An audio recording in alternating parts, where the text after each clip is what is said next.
Yeah, yours is smaller. I wish mine would have been smaller because mine's so much. They're so small, but they get big. Yeah, they get big, so like you know, Yes, it's go Miss Pleasant Grove. and after that, it's like,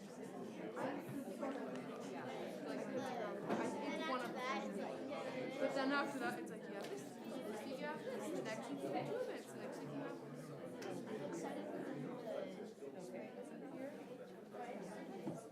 Yeah, that one's gonna be cool. That one was really so that's like our turn.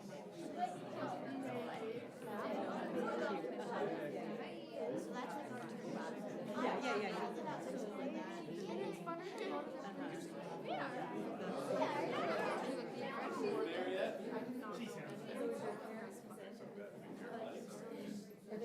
Well, I'm gonna see our slaughter though.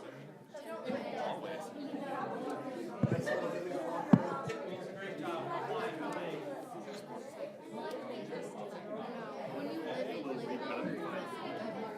Worried about you, man.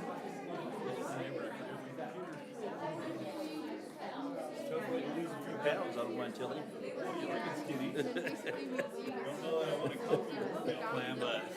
Yeah. So when you had yours, did you lose? You just had the rotor. Oh yeah. Well, I will say this: never experienced anything that hurt like that before. That and my back is radiating my back, and then my left arm. I knew. I was going to explode. Sweats and the clamminess. I had to go to the house, and when I came and got the ambulance, I had to go to the ambulance on the way. Very night. That's something. Mexico. Hello, glad to see you. You're doing good. All right, we'd like to welcome everybody this evening to the March 6th, 2023 Lindon City Council meeting here in the chambers, and we have a big crowd here. We're really excited. We are going to first open with an invocation by Councilmember Van Broderick, followed by a Pledge of Allegiance, which will be led by our outgoing Queen of Little Miss Lindon, Jordan Judd. All right. Our Heavenly Father, we're grateful for the many blessings that Thou hast given us. We're grateful that we could meet tonight in this Lindon City Council meeting. We're grateful for this great community that we live in and for the wonderful citizens and for their goodness and for their service one to another. We're grateful for our free land and pray for the leaders of our nation that they'll make good and righteous decisions. We're thankful for the moisture that we have been receiving and ask you that Thou bless us with the proper amounts in the proper places and help us to avoid flooding. We're grateful for our city employees, grateful for their service, grateful for our first responders. Please bless and be with them and ask for their protection. We're grateful for the service of the Little Miss Lindon that has done such wonderful service, and grateful for the new group that's coming in, and ask that bless and be with them. Now we invite Thy Spirit to be with us and help us in the things we discussed tonight, that good decisions can be made, and we offer this prayer in the name of Jesus Christ. Amen. Amen. All right, come on up, Jordan.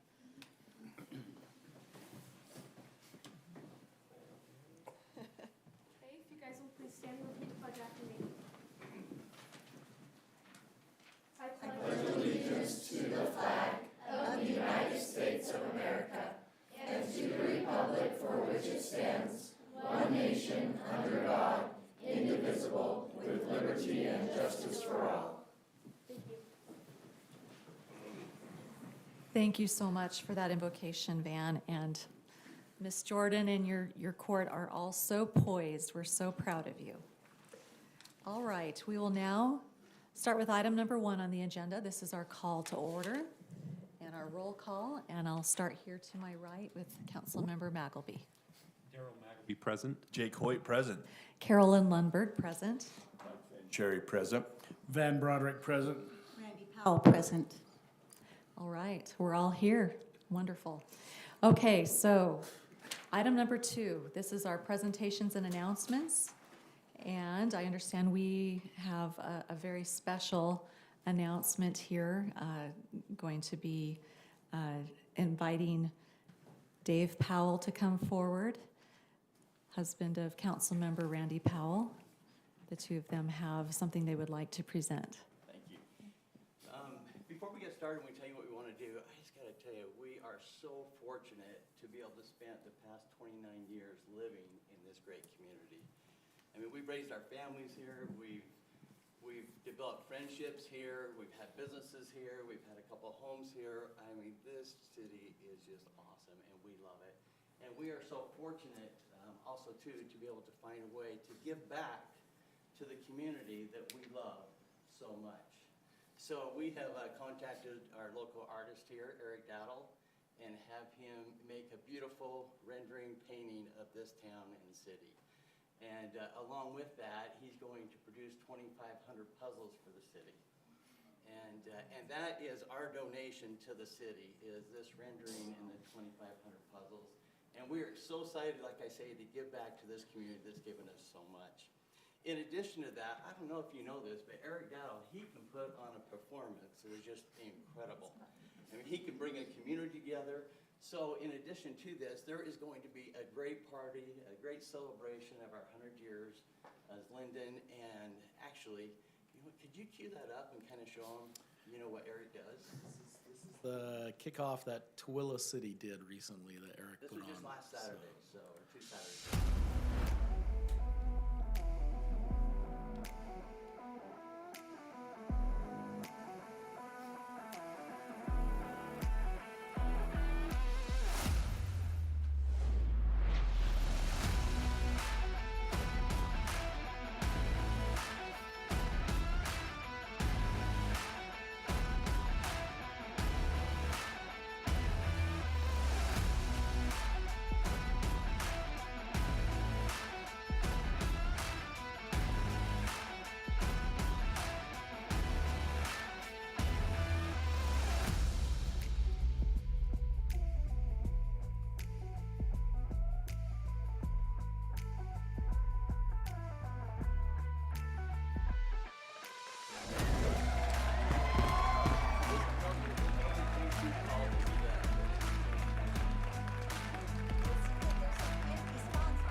Awesome. This is the other part of it where he does this 10-foot puzzle and everything. And so obviously it's depicting our beautiful city, but along with that, some of the businesses that have added so much to our community too. So we're going to go out and, we can't fit everyone in, but we're going out to 10 businesses and inviting them to participate in this and to sponsor this, right? We've already sold one, yeah, so that's the a first good one we start. contacted, they were in full-heartedly. They're excited to be a part of it.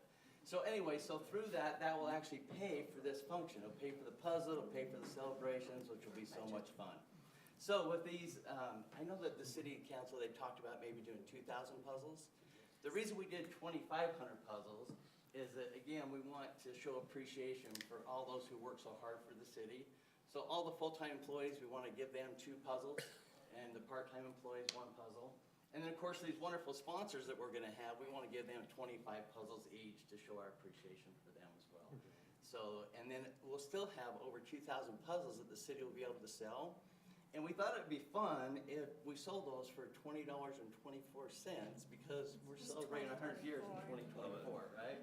So that'd be fun. So that would be bringing an additional $40,000 to the city. So, which would be great to be able to use just to whatever we the city decided to do with it, just to improve our city and make it better. So we're really excited about this. We are. This has been such an important thing for you and I, my husband and I, to be able to put together for our city. And we're just, like, next year will be our 30th year in Lindon, and to be able to work with so many wonderful people and to be able to serve so many wonderful people has been so important to us as a family. And so this is our gift to the city. Yep, we're excited to do it.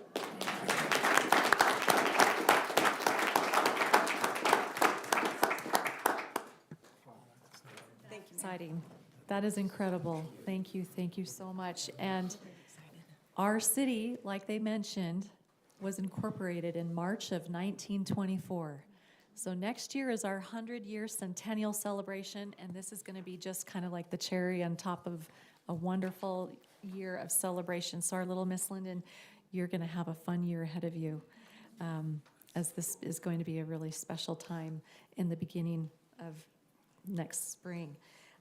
So thank you again. I just want to commend the Powells as just amazing, longtime citizens who really have contributed so much even before this point. We really are grateful and really excited about what you're bringing together here. So thank you again. And I want to just allow any council members to also comment at the, about this announcement and express any appreciation. Randy, this is incredible. I mean, it makes me emotional just to think about. The timing couldn't be better with 100-year celebration. Randy, your last year, the many, many years you've given on the council. It just feels like everything comes together perfectly. So it touches my heart. It really does. Thank you to both of you. Thank you very much, Dave.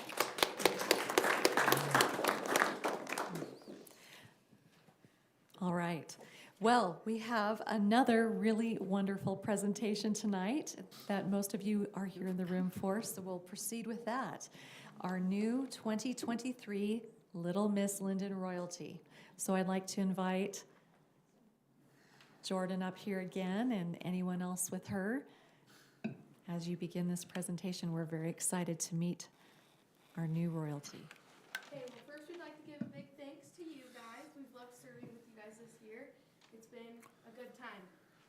Next, I would like to introduce you to our new royalty. We'll start with our queen, Ellie Knapp.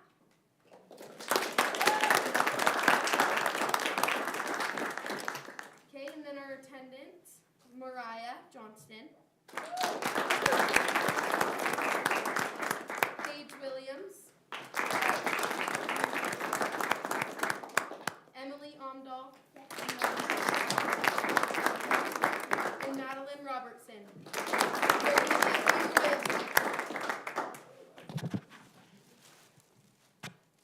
Thank you again. All right, this lady that's standing up there trying to be in the background, she is our rock star leader, Tracy Stone. Let's give Tracy a round of applause.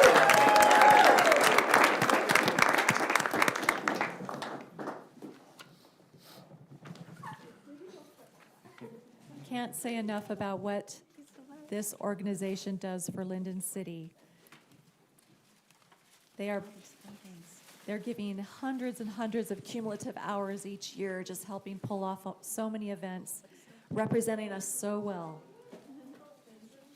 And it really is fun to watch each year as they compete in the competition, and they start out maybe a little nervous, and then you can see that they grow a few inches, but I think they grow standing a little taller too at the end of their service, which is really, really wonderful to watch. The development of these young ladies. All right. Thank you. All right, are we going to have let's have our young ladies, we would like to, come on up. We need to present you officially. And let's have council come over and get a picture with our new court.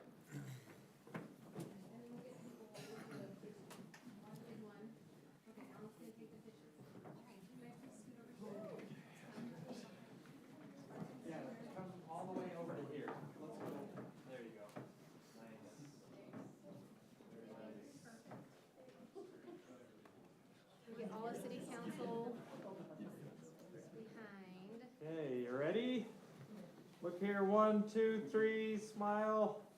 Perfect. Do one more. 1, 2, 3. Perfect. Beautiful. That's what, oh yeah, keep going, keep going. Old royalty too. And then the outgoing royalty too. Add more to the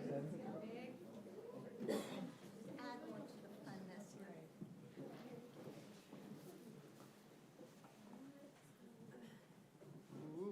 Squish in, Yeah, squish squish in. Give them a big. Yeah. in. Just a little one. That's good. Okay, 1, 2, 3. Cheese. 1, 2. Go 1, 2, 3. Perfect. Perfect.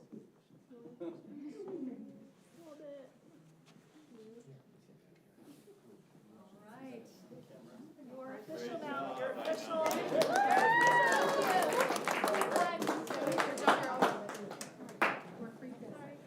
Head on out.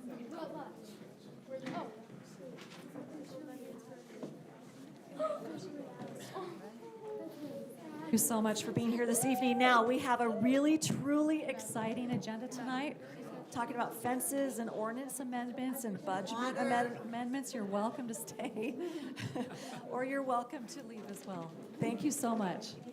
We look forward to getting to know you all better this year.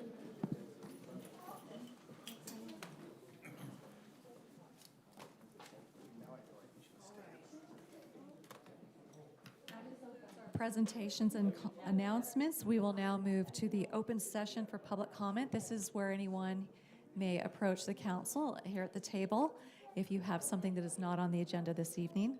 Okay, please, as you approach, if you could state your name for the record. Okay, my name is Sarah Allred. I'm with my husband, Jared Allred. Thank you. And we just wanted to come before City Council tonight to kind of give you an update about our experience. We had the city sewer backed up into our basement in November 19th or 18th. And it's just been kind of a rough go. And we kind of just felt like you might need to be aware of our experience so you can help future citizens, because it's kind of been a rough experience. So our main reasons for coming were, one, just to let you know what we've kind of gone through and our experience with the insurance and how things have been handled and how it's been very difficult. And then just to kind of let you know where we sit right now. So. Well, and before we get into the details, I absolutely want to tip my hat, quite literally, to our city's sewer department. Yeah.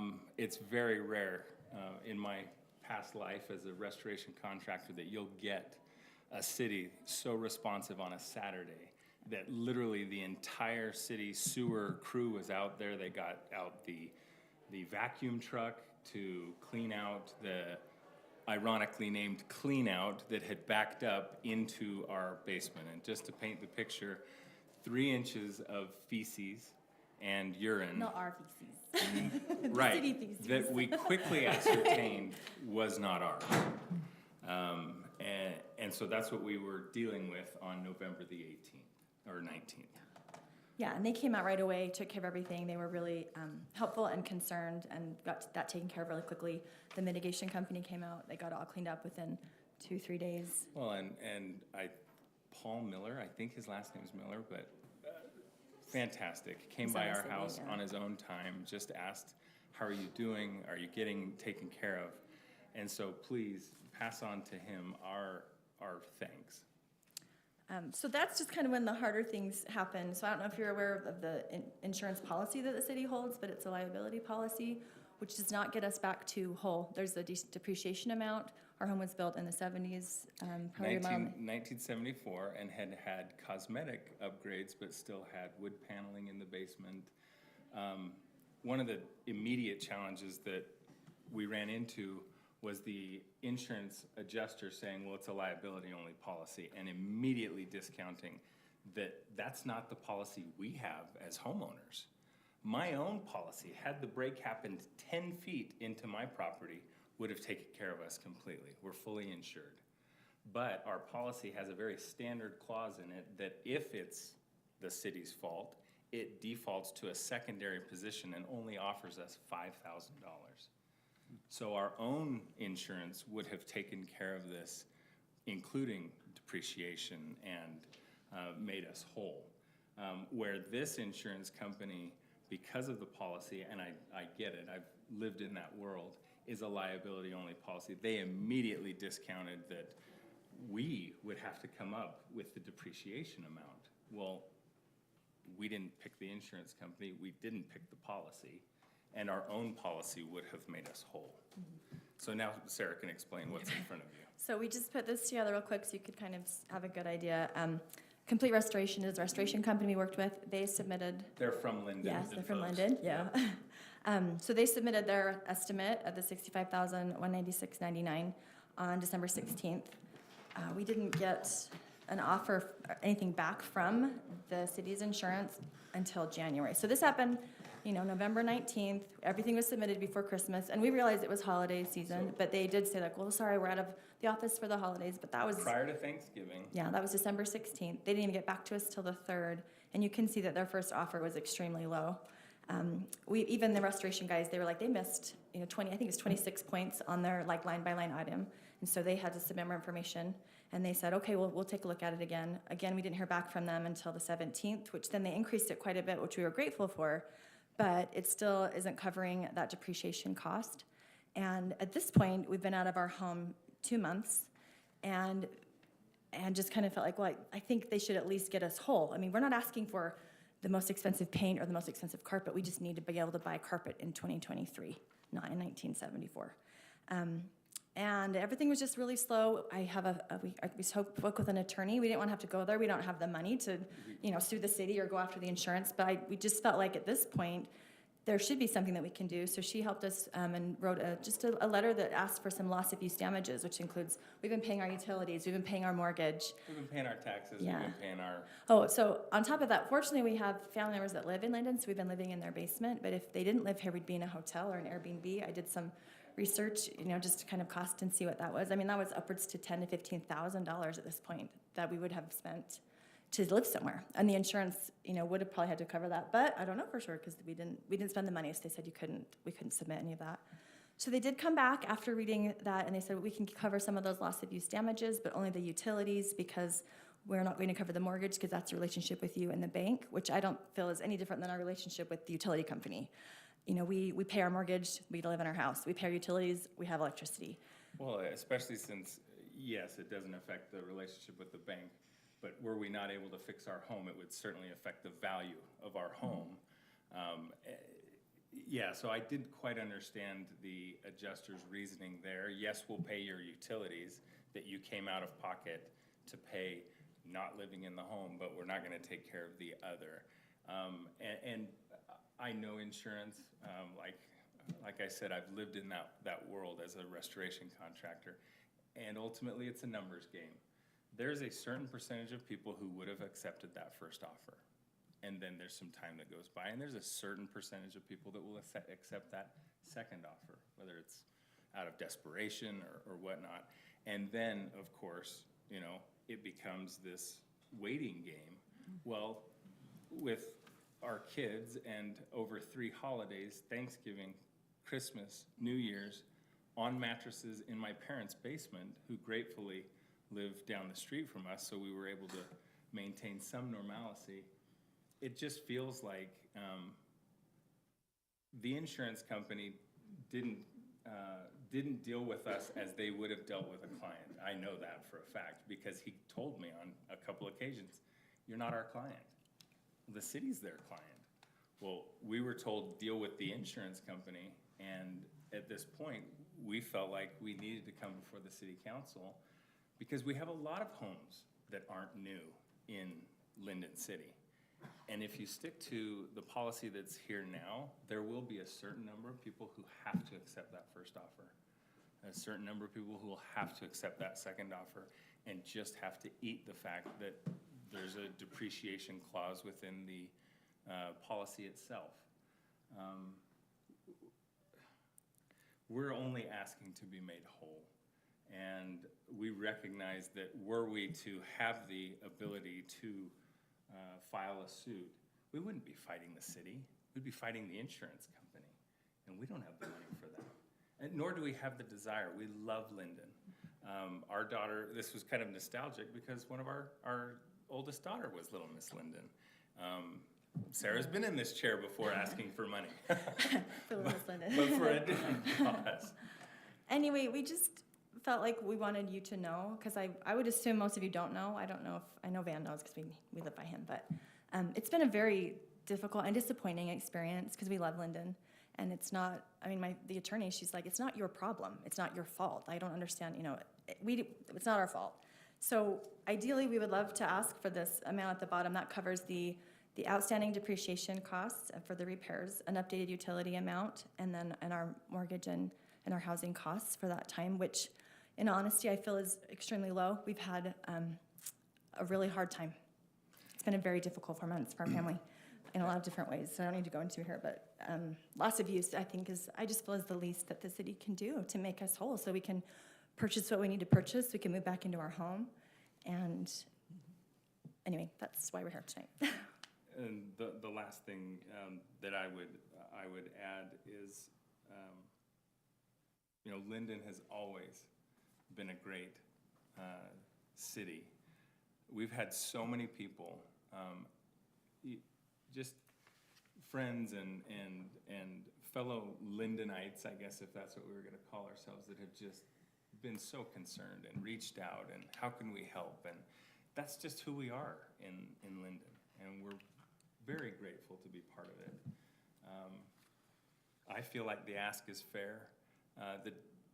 The hard thing is the insurance company is holding back any payment, which, here's the other ironic thing. Within 30 days, our own insurance would have been required to cut what's called a good faith check. They're not required because we're not their client. The city's their client. So there's been no money that's been cut at this point. They want us to sign a release for the amount that, again, would not make us whole, that $61,424.48. We sign that release, we give up any opportunity to then come to the city. So we've actually waited till this day to come before the city and ask before we then just have to accept. That's our piece. We'll answer any questions.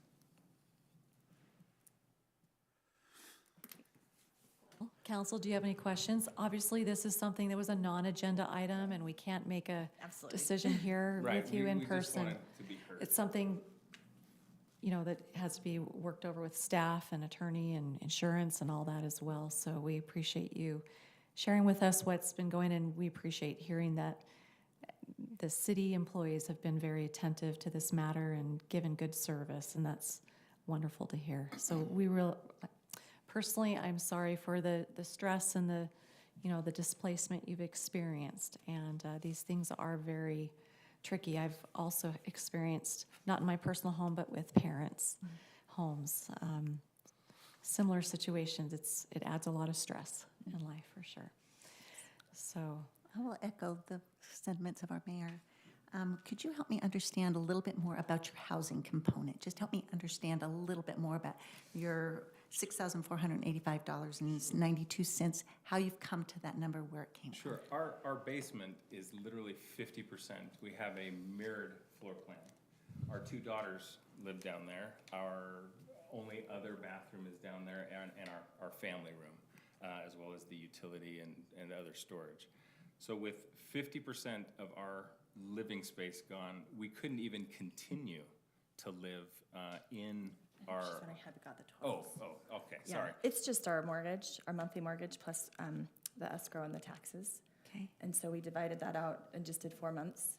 At the time we submitted it, we didn't know how long we were still out. So that was like a month ago. Yeah, So it's just 4 months, but we can break it down exactly, per day, and we're still relatively close to that. And I can't speak for everybody, but I dare say they would be very similar to me in that fact that we're probably putting on a really big poker face right now, just because we have to. It's a public comment section, and so you'll hear us just. For me, I'll just be gathering information, as to do like the mayor has said, that we'll be talking with staff of this. Glad to hear that our water department was such phenomenal people, but. Those of us who've dealt with them, we know that to be nothing more than that. Just that's what they are, as phenomenal people. So you've been living rent-free, basically. What you're saying, it's kind of displaced by by your folks? Yeah, we've been in my parents' basement. Okay, but you've been out of your home is what you're saying? You've been displaced from it? Yes. Thank you. Was it deemed that your home was not habitable? At the time, yes, because it was feces, so they had to clean all of that up. But then moving back into the home, we didn't have full use of the home. And we thought they were starting reconstruction right away. So we're like, oh, we'll just wait a little bit longer. And then it kept getting put off. And as you can see, it was just like month, a week. And finally, you know, the house is now covered in drywall and plaster. And, you know, it's a mess. It's a mess. The downstairs. And the upstairs too we've now. gone It's just ahead, everywhere's messy. I can't believe it. Thanks to the kindness of Complete and their understanding that regardless of what happens, we will pay the bill. We're good for it. They have agreed to get started. And so we're at the drywall stage where they've just replaced the drywall that was cut out, and have put that up. And frankly, we're grateful because I've been in their shoes, and it's a challenge to start before you know you've got payment forthcoming. But they are a stalwart Lindon business, and Jerry Pinnock runs a great company, and we appreciate him. Help me understand the depreciation component. That's just a standard amount that they depreciate the value. So they have their formulas, and we can provide the estimates that show all of that. It's just their standard policy is. I think Adam was on all of the estimates, so should have copies. If not, we can certainly provide them with them. So is it as simple as this should cost $1, but we're gonna give you 85 cents for it? Yes. The carpet or the materials were aged. The age. Yeah. Very typical in every claim that I've ever seen. Okay, so. It's a liability But policy, a which. hard cost from Complete Restoration is $65,196. Yes. That's a dollar for dollar, that is how much it costs. To replace everything. And so the difference between our second offer, that $5,603, is because of the depreciation that's been taken out. And it's kind of tricky because there's also some like items, and you can There's see all of content that. that is Yeah, damaged. you can see all of that on the estimates. But that was just the easiest way. Like, this is the amount the restoration company is asking. This is what the insurance is offering, but we're still this amount short. And that So- depreciation's built in because the thought is, hey, now they're getting a brand new carpet versus the 10-year-old carpet that or was whatever. older. Yeah, it'd be the same with a vehicle policy. If you have a vehicle that's 10 years old, they're not gonna pay you for a brand new vehicle. It's the age of that. Okay. So, But in our letter from the attorney, she just stated Utah state law talks about helping people get whole again, and that's a standard. I mean, they have history in cases like that. So that's kind of where we went with that. It's just, we just need to be able to purchase the carpet. Does your attorney cite Utah Oh, State yes, Code? yes. And It's- you've got it's it in there. the- That's in oh, the it's email. in the- Yes. Here it this is. has all been provided to the insurance company. They've Yes. received and reviewed all of this. Remind me who our insurance company is. We were just So with Irma for a we long time. contract with the Utah Local Governments Trust, who then contracts with Travelers Insurance. So this is Travelers that's been coordinating. And then something like that, we have a friend who's a city manager in another city who, I know there's a few different trusts that, Who will remain nameless. that you can use, like, you know, that different cities work together with. And he said this trust is actually very notorious for not really doing a great job with their insurance policies and kind of the least amount possible, which I understand there's costs that need to be covered, but that might be something to look into. There's other options than this trust that Lindon currently works with as far as taking care of the insurance. All right. Is that everything you wanted to present? Yes, and we appreciate that we can come and do this. That's what's great about Lindon. So thank you so much for letting us Been take some time. heard and Absolutely. hopefully this process will And you can, resolve. there's emails there, and Yeah, I didn't put her in. it's okay, it's in the letter, and we're available for questions, and we would love to meet with whomever. us to, yeah. Or follow up. We certainly don't want this to die here. We'd like an answer. And then the other thing is, as wonderful as the city sewer department has been, we don't know what the end result has been still. I mean, Or what it was actually happened. early on that he came and asked how we were doing, but I don't know if ultimately, I mean, was the clean out ultimately cleaned out? Is it fixed? Is it not gonna happen again? I mean, we'd like some notification. We know that at all. My understanding is that's been fixed. I will verify that and let you know in writing. We'd appreciate that. Okay, Thank you. good. Okay. All right, thank you. All right, do we have any other public comment? We'll move forward now to item number 4. This is council reports.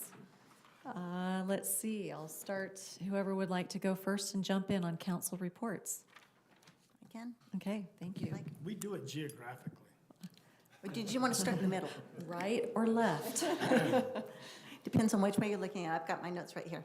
I've just heard from Kelly Johnson. We had our most newest CERT program that started on Saturday, and it's been going really well. I don't know, did you make it, Mayor? I didn't make it. It was really short, and I know that Kelly has made it so that she only has to be there for a small portion of the time because she has such great help, which we know happens in Lindon, and she had wondered if you were able to make that as well, and if you had any comments about what you experienced. I was actually tied up with 2 other things happening in Lindon at that same time. By the time I popped over, I think they were done. Okay. So Well, I'll catch them She knew next that time. you were going to try, and she knew that you were Yeah. busy, but thank you very much. We've got on our September 11th, or 9/11 for our city, she's asked that we all get together, and she has a specialist from the state of Utah that's going to do something specific for mayor and council training just for Lindon. And so we're all encouraged to be there as they go ahead with their regular EOP. That'll happen in another portion of the building. So I know it's way out in September, but if you have the opportunity to put that on your calendar, let's do that. Meantime, she'd also like us, Kelly would like to have us go through and see what kind of talents or certificates or degrees or whatever we might have that could be of reference and of use for the city to both put down and use. So kind of go through, if you've gone through any training in the last half dozen years or whatever, make sure you bring that to her attention. And also included would be any particular professional abilities that you have. She'd like to have that as on our certification for the city. So if you have any questions, you can contact herself or me. I know we have a little bit of information, but there's an email I think that's gone around. We are anticipating, and you've gone through this with the water department, a potential for some flooding this spring. And I happened to live through back in 1983. This will really date me as I was pregnant with our first son. We lived in South Provo, which had, on 3rd South, it had a nice, big, tall sandbag little channel, and my husband helped put that together. It was just like it was just a mini version of the one they had on State Street in Salt Lake City. And it took it all the way from the mountains to the lakes, and ours was the last basement on the street next to 300 South that was flooded. So in talking with both Juan and with Kelly, I just let them know it's a real something close to my heart to make sure that we have these available. They're trying to get permission from local ecclesiastical authorities to put some sandbags, not just sand, but they're trying to make the decision whether it's sand and bags or sandbags at different locations throughout the city so that it could be used at a moment's notice with the volunteers that are available along with our city crews. So if you have any thoughts or concerns, or you can pass those to me or Kelly as well, but those are some thoughts, or Juan as well. These are some thoughts as we consider what some potential possibility of flooding would happen this year. Are you trying to have them filled with sand, ready to go? That is the decision they are making. My preference is yes, to have them already ready to go, being that I have already lived that, and you don't want to take those extra few minutes to try to put sand in the bags. But I guess one of the thoughts was provide the sand and the bags ready for people to fill, and then if they don't, what they don't need, it can be hauled away at the end of the time of jeopardy. But yeah. And we are low at our city water building down at Public Works, to the point where we either put them there or we put them on location. And so it's be kind of nice, in my opinion, to put them on location and then to shift them to the Public Works building when and if that a time comes, or however that works. But do we have any information as far as the topography change and where would be the most likely avenue of water runoffs to go? That's a great question, and I know that's one thing that both Juan and Kelly have looked at from different angles. Versus one is Kelly be looking at it from an EOP kind of a situation, and Juan just geographically what is needed. So that's something they're putting together as a plan for us as a city, is what needs to happen and where, but that's been brought to my attention. And I had a nice conversation with Juan about this the other day on the phone, and just something that we're concerned about. And again, based on just different experiences between all of us. It's important that we take care of our citizens. So any other thoughts? Yeah, I got to make a comment here Please. because I saw this in a previous flood. The way you fill sandbags, they got a sawhorse, put a ladder on there, and then got those orange cones that you put for traffic safety, put them upside down in there. Like So a funnel. It's a funnel, and you can do, well, as long as your ladder, you can be doing 10 at a time. Somebody shoveling it in, somebody down there with a bag. It looked pretty slick. Maybe there's cooler ways our public works have already. I encourage you to bring that up at your next engineering meeting with Juan and all the engineers down there, Van. I think that's a great thing for us to know, and I'm sure the mayor will pass that along as we talk to them. I think that's all on the emergency management and CERT. Our youth council will meet next Monday.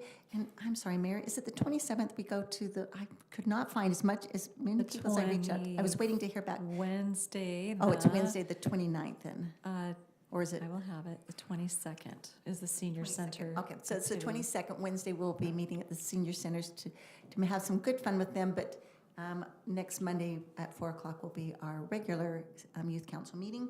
Also, our applications are already available if you check the site for anybody who knows anybody or has any connection with youth is for our next year's youth council, which will start in May of this year. So we're really excited for the old council to help the new council get off to a good start, and we've so appreciated everything that the current council has been doing.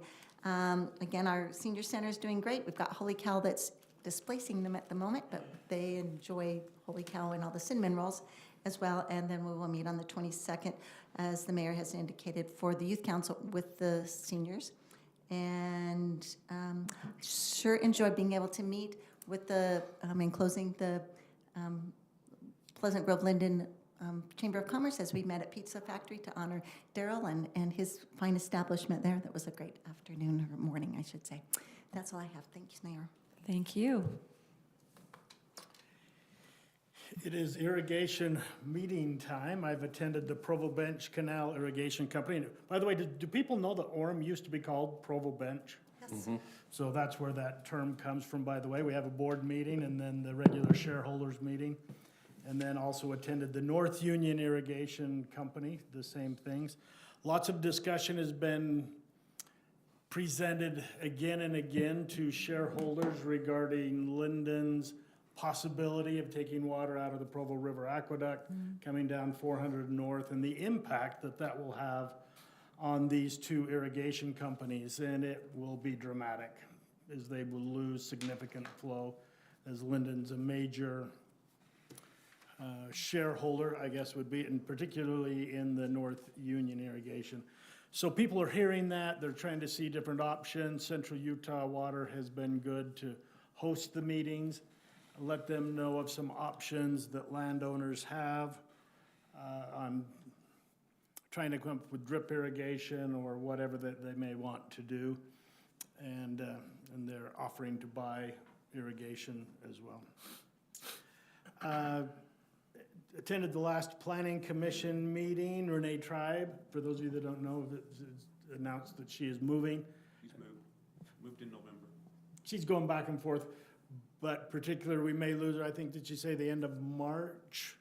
Is the little fluid there, but that would be one planning commissioner that, so you may want to be thinking of those. I know the mayor and I have discussed. So that is coming up. And then just a reminder, Mayor, I will not be here next time on March 20th. All right, thank you very much. All right, is that it then? Thank you so much for all your good work. All right, and you, I'm surprised you're here today after, didn't skip a beat there. Well, no pun intended? Yeah, I didn't skip a beat. Actually, my beats are better now. We hope so. I have been a little bit indisposed for the last couple of weeks on a number of family-related issues, and I appreciate the support and the understanding. Still tried to do what I could within my abilities to do that. First of all, I have firsthand knowledge. I want to thank our fire department, our police department for responding promptly to my needs. They were professional, they were comforting, they were thorough, and I appreciate so much the way that they handled the situation. They were very good, so I think I will tell anybody who wants to hear that we have the best and very much appreciate it. So I must admit there was a week or so there where I thought they had stolen my coat, but turns out they had taken it off in the garage when they put me on the gurney, and it's been there the whole time. So for that, I apologize. Don't make me It laugh. sounds like there's a whole story there. Don't make me laugh, it hurts. So again, thank you, Chief, and pass that on. And I've tried to let them know too, so. In regards to North Point Solid Waste Special Services District, I think I mentioned this, but one of our board members resigned to serve a mission with his wife down in Argentina. He was a staff attorney for the Utah County. We now have Rob Moore on our board, who is, I think he's the chief of the criminal division, if I recall correctly, but he's pretty high up there in the county. So he's on our board now, and he just provided a marvelous resource of knowledge and skill. We're dealing with a few issues right now that have required his expertise, and of course we have an attorney on retainer, so things are working out well. We've met as an operations committee. We're getting ready to send out the request for proposals for the designers to begin the process of designing and speccing out our renovation / expansion of the transfer station. We've decided long ago that the cost to build a new one, if that was even a possibility, it's not going to be feasible at this time. But financially, we're in a good enough shape where if we can do a few cosmetic as well as a little bit of additional things that we've been wanting to do for some time, that it will be an attractive, even more of an asset, if you will. So just to let you know, that's coming down the line. So also one thing that the Chamber of Commerce, we had the gala a while ago, and that's probably old news to everybody. And I was able to attend the Chubby's Award, Business in Excellence Award. Sorry I wasn't at yours, Daryl, but I figured you'd have it anyway, so thanks, I appreciate it.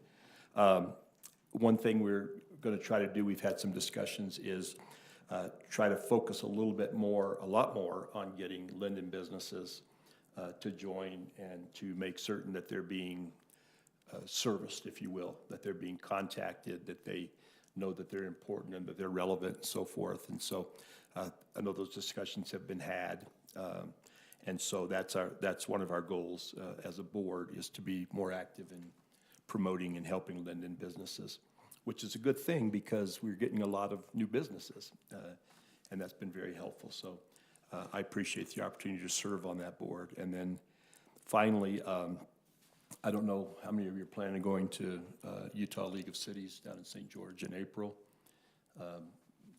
At someone's advice, I went ahead and just registered myself and got the lodging, and I don't know what everyone else has done, but I just was kind of wondering who might be going down. I usually like to go to that. Yeah. It's April 19th through the 21st. I do too. Good. Okay. Honey, but it's still iffy. You haven't reserved a hotel and you need one, get on it fast, because I looked the other day and I had a hard time finding a spot. I have a 4-bedroom townhome in Washington that I'm happy to provide to anybody that needs it. Thank you. All right. Okay, Mayor, that's all. Well, and I want to say publicly how, despite everything, how blessed my family is. For all of the love and concern. Let's just say we got a lot going on. Thank you. We're so grateful you're here tonight, Mike, and that you're doing so well, considering what the last few weeks have been. Jake, on to you. Just a couple of quick updates. Appreciate the chief. He's always great to keep me updated. He's working on a few big things. I will echo what Councilmember Van Cherry said. They're the best of the best. There's some big things going on. And I appreciate the chief who always kind of shields us from it. People don't understand how much is going on. But our Lindon PD has been involved in a few things this week, some bigger things, and I appreciate all the work they do. Chamber as well, business and excellence for the Pizza Factory was fun. It's iconic, good place to be. Also had the opportunity to attend the State of the City's address given by our mayor and mayor of Pleasant Grove. I appreciate how prepared our mayor always is and shows well for our city. So thank you, Carolyn. Parks and Rec, Heath, one season to the next. Basketball's now over. Soccer, if you guys don't know, soccer is an absolute hub. We bring from cities all around. I think last year the team I coached had kids from Vineyard, Orem, and Pleasant Grove on it. It is an absolute magnet for these youth, and it's run really well. So how are we looking so far? About 1,000 kids. Which is incredible considering we're a 12,000 resident city. So that's great. I'm excited about that. That's all I have. May I ask a quick question? I should probably know this, but do we have an arrangement with Pleasant Grove to join their rec center? There's no kind of reciprocal resident thing. In fact, they charge an out-of-town fee for our sports. That's good to know. They're really good to us, but there's not any reciprocal. Okay, just wondering. Thank you. All right, Daryl. Right. Update on the tree board. Those who know George Rowan, he had an accident in, I think it was late December, where the accident wasn't that bad, but the airbag really messed him up, and he's recovering from that. But he and I have chatted about the opportunity of having the tree board committee take over the responsibility of the Christmas tree lighting in December of this year, and happy to do so. And for those who don't know, it's going to be Monday, December 4th. Regarding Lindon Days, we had a healthy meeting a week or so ago with Heath and his staff, and I'm impressed by his staff. They're ambitious. They're desiring to make this event every year as good and positive as possible, and I'm just really impressed with the staff that he has to work with. One suggestion is that we need to start thinking of Grand Marshal applicant names to consider. And I think there's been a list generated in the past of others and also the past marshals, so we don't duplicate that same effort. This year, our attempt is to print our own book that goes into the residents' homes, hoping that we'll have a better end result, meaning a better on-time delivery rather than a few days prior to. It'll be several weeks before, so residents are aware of what's going on with our Lindon Days activities. I shared with the committee that we want to do scooping ice cream, so get your forearms worked ready. That's coming up in August, so you don't have much time. We also want to clarify with the youth council and the other council that we have the specific responsibilities that we'll have them be participants in, so we don't kind of overlap each other, so that we might be in charge of a specific responsibility, thus like the ice cream social, and then if we need their help, they would be asked to contribute there rather than just have it a blanket, hey, we need you everywhere, and try to kind of identify where they can be helpful and I need help with the scooping. Do you? Okay. At least on my area. Okay, I understand. That's all I have at this point. All right, thank you so much, Council. You're all doing incredible things, so involved. Just a real quick thing, Chief, you have the Youth Academy, second cohort applications going on right now as well for the Youth Police Academy. Anything you want to announce publicly here for that? No, just we've reached out to schools and the junior high. We're lowering the age level a little bit to get our junior high kids more involved. So, yeah, applications are on the website and flyers are at the schools. All right, how long are those applications open? That's Detective Sanchez's, probably towards the end of the month. Okay, wonderful.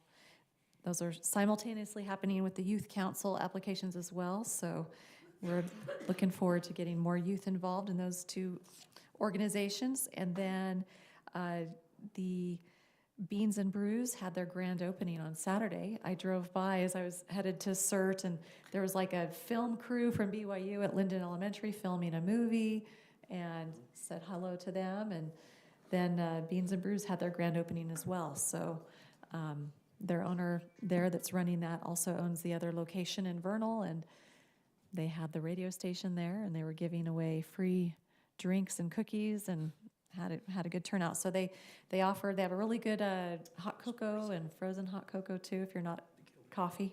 So we're excited to have these new businesses coming into the community and helping with our sales tax base. So, all right, so moving on, we are ready for our administrator's report here.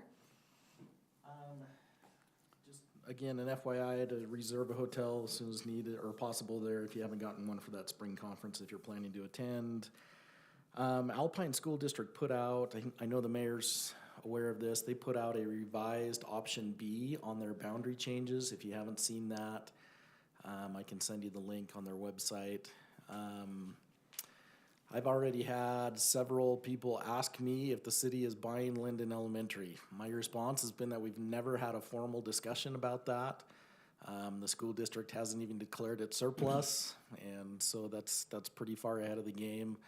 That being said, I did a little bit of research. Hillcrest Elementary in Orem was closed, and Orem City bought that in 2020. That's the school just south across the roadway from the University Mall.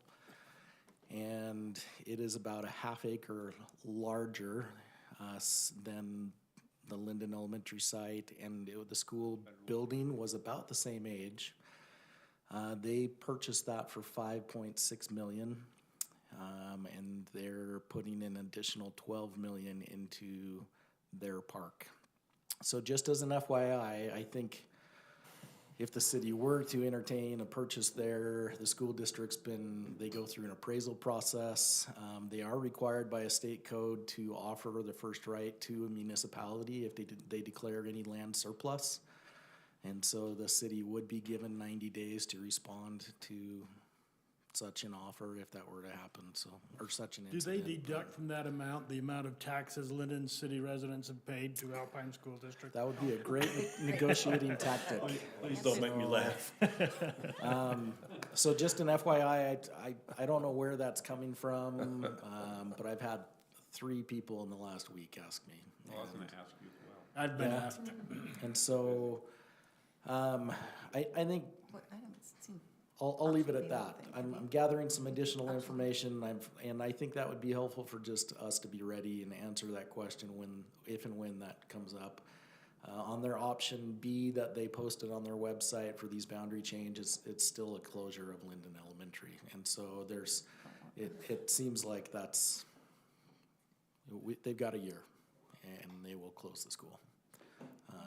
Is there an unless option on that unless they hear from a lot of residents, or no? Not at this time. It's option A or B, and both of those include closure of Lindon Elementary. So many unhappy. All my children are up there except one of my grandchildren. So there's a lot involved in that discussion, and a lot of dollar signs and a lot of things that make me very concerned from a financial standpoint. But there's also some real positives that could come out of that. And so we'll keep that on the table as something to look at and explore. I've sent the district a request for some information on their facilities, things that they had planned in their next 10-year window, some of their maintenance costs. We knew that if the bond would have passed, that Lindon Elementary needed a new roof. From what I recall, I tried to find that in some minutes and videos. I thought that was in the several million dollar figure, and so we want to make sure that we're aware of some of those needs and issues before we go too far down that road and understand fully what we would be getting into if the city council's interested in that. It is zoned residential, and so They did purchase some of the Chittister property at one point for some of that large ball field, and that wasn't maybe 20 years ago. So. Okay. How many acres is it? Off the top of my head, I want to say it was 8.7. So, That's the most we've had in any city council discussion that I'm aware of, for as far as purchasing. Adam, do you have any that, so. idea about the Thorn property? Is Alpine School District, I haven't read that proposal. Are they thinking of expanding into the Ivory development? Not at this time. Okay, so but they have purchased the Thorn They property? have purchased it, it is in their name. Yeah. We'll be meeting with some of them in a couple weeks, so that's a question I'll have for them is, can they illuminate us on any intentions with that? So, Thank you. Adam, you had mentioned to me that in the legislature, there was a bill potentially allowing school districts to be voted upon more than once every several years, but once every year. I don't know how that ended up. I'm sorry, Jake. I need to look into that and I do see. too. These were members of the school board? What, I'm not sure what you're. Bonds. I'm inferring Orem City had proposed, and it went to the ballot, their own school district, and there was a time frame. You can only do that once every 3 years. Oh, gotcha. There was legislation in the state to make it that you could do that every year. Gotcha. Yeah, Senator Grover was actually running that bill, so we'll look that up and see how that ended. I'm not positive. Adam, what about, I know my letter was a little too late. They'd already voted on this SB 295, but I still want to get my licks in. So do you know what the result of the SB 295 was?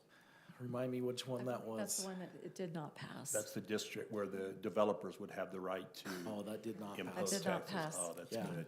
Okay. So that was a plus. Carve out another political subdivision with no elected body. Taxation without representation. Yeah, Okay, good to know. Thank you. that's all I have, Mayor. Thank you. Okay, thank you very much. All right, we're on to item number 6. This is the approval of the minutes from February 6th meeting. Any reviews, additions from council? Okay, if not, I would entertain a motion to approve. I make a motion to approve the minutes of the city council meeting of February 6, 2023. I'll second. All right, we have a motion by Councilmember Broderick, seconded by Councilmember Powell. All in favor? Aye. Okay, any opposed? Okay, that is unanimous. Thank you. All right, moving forward to the consent agenda items here. There were none this meeting, so we will move forward to agenda item number 8. This is a review and action on fencing on Anderson Boulevard. So we'll go ahead and have a quick review of that. Yeah, this is an item that we reviewed in August of last year, and we've been slowly getting some bids coming in on some various fence options. We received multiple bids. Mr. Snyder has been kind of the neighborhood representative there and had helped solicit a few bids as well for some fencing. When this was last addressed, the city council denied a request for a solid fence or a fence with a gate at this location, which is, let me go to some photos here. So this is just a week and a half or so ago on Anderson Boulevard. This is the opening here on the right that we're discussing. There's a cul-de-sac of homes that's just a little bit west of this location. Since we last met, the city has installed crossing signs here and the striping has gone in, and then the striping along the roadway that actually put in the fog line and the shoulders there has been installed. And then on the east side of the roadway, the opening in the fence has been cut in there so you can see all the way through. This was taken from the cul-de-sac looking across, and then Ivory Homes has plans to connect a sidewalk into their other street there on the east side. This is kind of looking the opposite direction to the west. So this is the opening that's being discussed. The request from the neighborhood was to enclose that due to some legal reasons there. We were concerned about having a gate, and then also some concern and opposition to a full enclosure due to the pedestrian access ways. This is driving north, looking at that same access point. So this is the newer entry on the east, and then the portion on the other side of the street. So just to get you oriented with what it looks like now, we included the photos in your staff report that were provided back in August. So you have some reference there, and then Some additional things, just to, again, to get you oriented, we're talking about this little section right there. So there are easements provided. We have some utilities that actually run through this area. And so our intent was to keep that open. Utilities, the phrase is not if they get dug up, it's when they get dug up. At some point, they will need to be replaced or repaired. And so we want to make sure that we don't have any significant obstacles. So what we had actually bid out, Stonehenge fence was the low bid for a wrought iron fence that would be installed. We sent two different options. They were the same linear feet, same number of footage, basically having a narrowed opening and then an offset and an access around it like this, or a second option would be an enclosure here, the same distance of fence, lineal footage. Mr. Snyder replied that this was the neighborhood's preferred option, as far as it would have only one way in and out instead of two. So this would be a permanent opening wide enough for ADA access, and then these are actually would be cored into the concrete and sleeved, so it would be panels that you could lift out, essentially, and so that we could remove them with ease when that time comes. For this option, the low bid we received was, let me grab it. Is that the 5170? Yeah, 5,170. Ivory Homes, we contacted them and they were willing to pay up to half of that. So our potential cost then is $2,585. I indicated here, we contacted Mr. Snyder. They preferred the entire closure with no opening, and indicated that they were not willing to pay for any part of that fencing unless it was fully enclosed or gated. So I'm bringing you that information back and looking for your direction. Should the city install the fence with the permanent opening? If so, how much is the city council willing to financially participate in the fence? Should the neighborhood be required to participate since they're requesting this? Those are all questions I'll leave with you. And the city's position is still what? The council decision. I know, but I want to know what the city's opinion is. As far as, I think at this point, Daryl, we're bringing you this information and let you make that decision. So I think I know the answer, but what's changed from, we're not gating it off, is that? So this would be an opening. That's the change. It funnels everybody into the opening. Yeah. And doesn't give an opportunity for children in particular to and I run up believe the street on this either is side Mr. of it. Snyder here with us, so if you have a question for him. Mr. Snyder, to make a comment, I would love to invite you to come forward here to the table so you can be heard on the microphone for the recording, and state your name for the recorder one more time. Thank you. Blade Snyder. I also measured all of the other openings in the whole neighborhood. This is by far the widest. And I also measured the distance from the neighborhood to the main road on every single one of them. Do you have those? We did provide that. That's in the packet information. for council. Yeah, that was Thank provided you. to them. And I just wanted to point out there's a large difference. I know that it was brought up that this is being done in other areas of the neighborhood. I just wanted to bring up that it's not quite the same. That this is 20 feet from that busy road where kids, it's a little easier to get to them, get to that road. And then the other ones, I think the next lowest one was, I can't remember, 108 feet, which is number 4, which is farther down. It's in that cul-de-sac by it probably won't be as busy if traffic there down there either way. So that's all. I just want to make sure that information was there. So. Thank you. So, council, you may recall, there were a lot of citizens that came out earlier for this with this concern. And when Ivory was contacted, it was their desire to keep pedestrian and bicycle access throughout the community in these certain points that they had designated. And so hopefully this is potentially a compromise. And Ivory was amenable when we contacted them, this being initiated by their residents and who are participants in their HOA. They're amenable to, supporting this 50%. And the Z fencing, the residents feel good about that as a compromise. Yeah, and less, it's cheaper. Yeah, and it allows some slowdown of children or bicycles just jetting out there. And with the Z fences Adam pointed out, I believe earlier too, that if a person is coming out of the neighborhood, they're facing traffic initially in that direction of the Z fence, so their eyes will probably notice oncoming a little easier versus just a blind exit out. So when it's all said and done, the city's portion would be half of the 51, so That's up to 25, you. 2,500 and So- some change if you all decide that you'd like to support that. Well, So- clearly, it's a different scenario than we had originally looked at.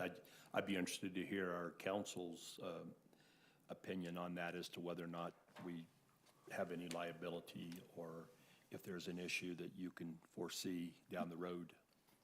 Well, if you remember when I went back and did my original concern, it was the maintenance of the gate that had my, hairs on the back of my neck standing up a little bit for potential liability. But I did not see, and I don't see a significant liability exposure on a design like this. Okay. I have a question, Adam. You mentioned that those panels can be lifted out when easement needs to be done. Is that something With some equipment. teenagers could do? And then there'd be a liability to the city because some child got hurt because they were lifted out and we weren't aware of it? Yeah, I don't know the answer to that, Daryl. I would expect these are pretty heavy if they're all bolted together, so Okay.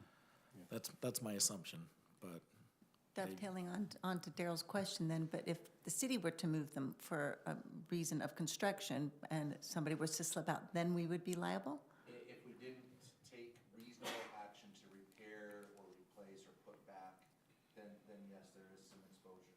So if we were to put out cones that would then show that we're in the process of doing something, is that what you're saying? Or do we have to go further than that? No, just that people are made aware of the condition. And it's not, and again, the fact that it's open, that helps us a lot. It's already open. Right. If this was a gated situation, and there's an opening created in that, it's completely different than this scenario where There there's is an already an opening. Okay. And anybody can go through there. People are aware of that. And so if a fence were to get knocked down, I don't foresee that we'd have the same liability as if we had a gated fence up there. Typically, my experience, worked years and years ago in the fencing industry, is once you put a sleeve in and you drop like a gate or a post in it, typically they drill it and put a bolt that you can put a padlock in to keep it from being able to be lifted out. So I think there's plenty of safety options that we would have to keep anyone from trying to move it or take it out or anything like that, short of a car coming in and creaming it. But again, based on the fact that there's an opening, there's a lowered expectation from the parents that, hey, this is gonna keep my kids out of the road. There's an opening, they're aware of that, and they take responsibility, and they're put on notice of that opening just by the construction of the fence. And that's what's making me feel more comfortable. good. Permanent opening that's in this. It's just what size it is to be determined. Adam, can you, I don't know if you have an answer to this, but can you speak to why this particular entrance into the neighborhood and into the cross area is so large as compared to the other ones throughout the neighborhood? Is it something to do with the easements, or is it just the way that it was designed? just the way it ended up being designed. I don't think there was any specific purpose for that. Let's see. It's the fence sections, we've got 13, 13, 26 plus 4, so 30 feet wide. Oh, it's wider. So our standard is 20, and it's Ivory that For a decides? sewer easement or a water easement underneath it would be typical that we'd have a 20-foot wide easement, but that, I don't know that that necessarily corresponds to a fence. There's a lot of utilities in there, so it could be larger because of the amount of utilities in there. Would we have approved that, or would it just been Ivory that would have made that decision, or both? My Ivory put up the fence, the wall, so my impression is it would have been Ivory's decision. Yeah, we probably would have required the width necessary for the easement, and as long as it meets that minimum, we probably would not have said anything about if it's larger, we wouldn't have had any. That makes sense. So are you guesstimating it's over 10 feet larger than what you would be standard for us? What? Or 10%? this is 30% unique. bigger? This is unique where we have a cul-de-sac like this that's, I don't know what's planned. Sorry, that's probably something else there. We don't need that. I mean, something that we had talked about, before in the prior meeting. I mean, there's homes very close to this that front onto the roadways that don't have fences. There's homes now on all 4 of these corners, and we're not fencing or gating off access roads that are right in their yards. And so I think this is a unique layout as far as this cul-de-sac being this close to the street, but as far as the fencing, this is probably pretty unique. I don't know of any other situation like this, but. What about a precedence for the city paying for a fence? Is this something you've come across, you two, Mike, in your years of planning? We've had a request next to parks for fencing, so neighbors have said, hey, we just moved in and there's no fence between us and the park. Will you pay to put in the fence? And we've always said no on that. And that's just, they're welcome to put in their own fence. We've had that request come up on the City Center Park. We had it come up on Lindon View Park on the trailhead. I remember another one that was next to our water tank there. And so I think that's just been, some people want that open space and they want to be able to run out their backyard right into that space, and we haven't chose to fence most of our parks. Other than that, this is unique. We have some other trail connections. There's one right here in the Fieldstone neighborhood. This trail connects between these 2 streets. Different traffic speeds and volumes. So there's one there. There's a couple other trails like this. The Heritage Trail that comes down off of 140 behind these homes, exits out here and crosses that roadway. And then we connect here between the Murdoch Canal Trail and 900 East. And there's another connection that comes into this cul-de-sac. So there's a handful of these. There's another one on Canal Drive. It's going to be, let's see.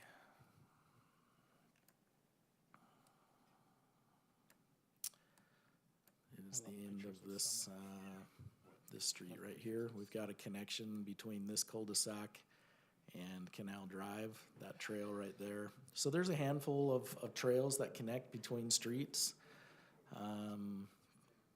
And none of those are fenced or narrowed in their openings that I'm aware of. Those are those things. Well, I love that we came up with this compromise. I think it's a great solution to a problem. I have a hard time seeing the city pay for it. I really do. I look at it and they were up in arms for the safety of the children, but they're not willing to pay $2,000 to finish it off. I appreciate Ivory stepping up to the plate. That's where I'm at. Mike just showed me a layout of the infrastructure and the utilities that go through there. They do have 3 big utilities lines, and probably to get the spacing between those utility lines and the easement is probably why it's 30 feet. Thank you very much.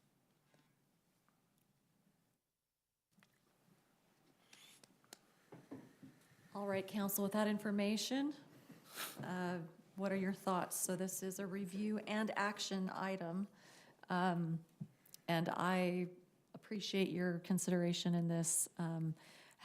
Having driven out there, having met with the residents out there, it is an unusually large opening, and it's unique in that it is right adjacent to a cul-de-sac where I think there's, I think the residents there provided letters of just how many newborn children, young children are likely to play in that and congregate there in that neighborhood. This will be a future route potentially adjacent to what could be a future school site potentially.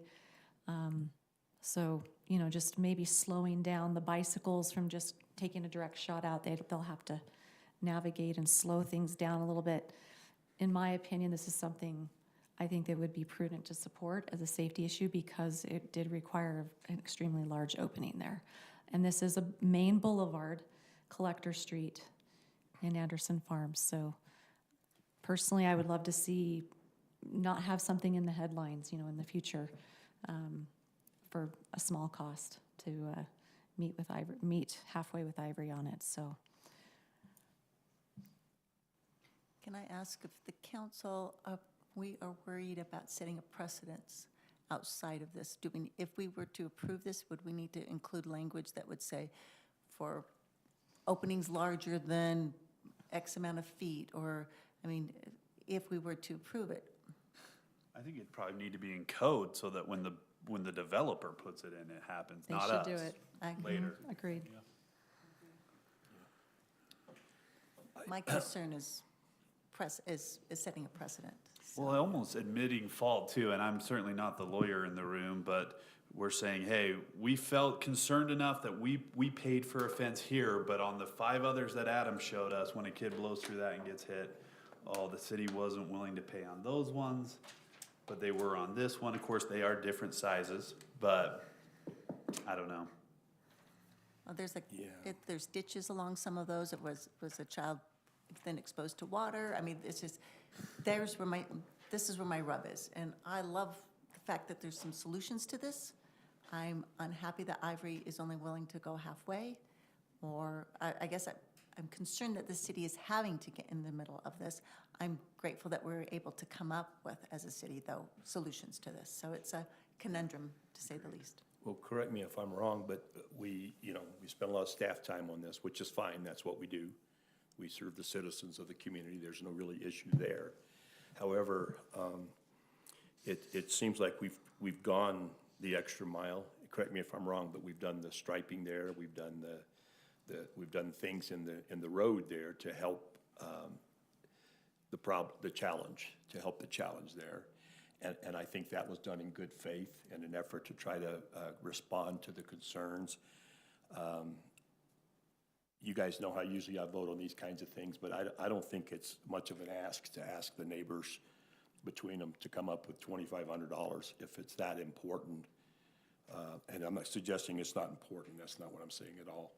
But it does concern me considerably that, Jake, you made a good point.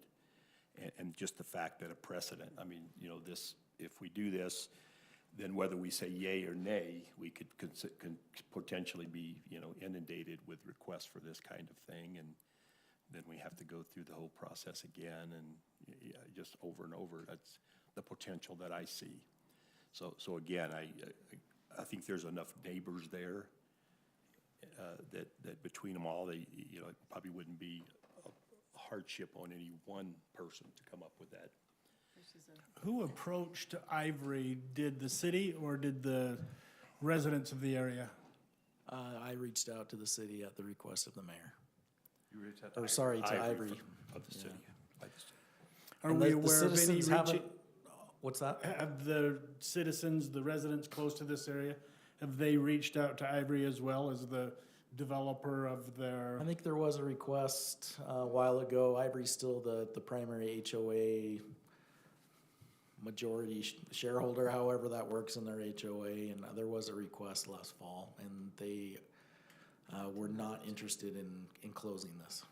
And the city actually owns the right-of-way underneath this now, and so it's Lindon city property. And the HOA, we asked Ivory if they would be willing to take it back over with just an easement granted to the city. They said no. So, but they are willing to pay 50% of that cost. Is any of the current fencing on city property or off of city property? That's right adjacent to that. I can look and we can make a guess. It should be off. Just checking. That would be my. Should be on. So this is a little bit should be unique. off. We did not receive an application. There's not an application for this type of thing, and so the citizens haven't paid for a fee or anything for all of this discussion that we've had on this. So You put it on satellite. There you go. it looks like their masonry fence stops at their property lines. So this little piece in the middle is Lindon City's. Concern I have is On the that east, not the west. if we share the cost with Ivory, and in the future there is a crazy driver that destroys it, it has to be replaced or repaired, and that's an ongoing cost for the city. That's the concern I have.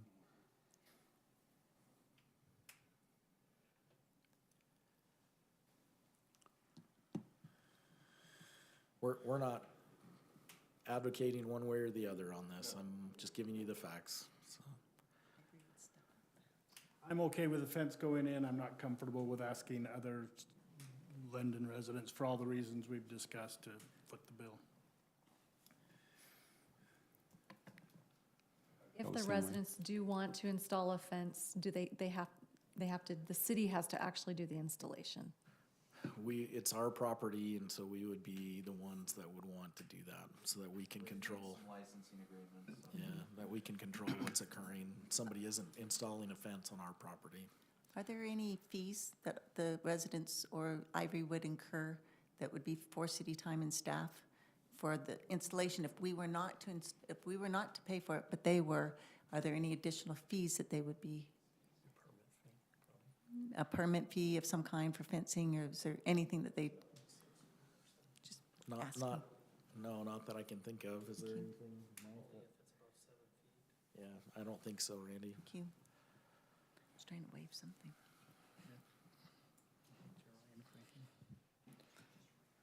All right. Any other thoughts? Okay, I think we all have so let's just kind of do a straw vote across. I'll just start here, yay or nay on this. I'm not willing at this. Okay. I wish I could, but it's the other citizens that I have problems with. Okay. Van? Again, I'm okay with the fence going in, but not city paying for it. Okay. And Mike? I'm a nay as far as city paying for it. Yeah, same spot. And I think that we can still move forward with the sample motion, but approving the fence project at the cost to the city of $0 is the way I think we would propose it. What are your thoughts on that, Adam? If that's the motion that you want to make, yeah, that's fine. And that would give the opportunity for the neighborhood to raise that 20, Or go to Ivory 25, themselves 85. and ask for Ivory to do more.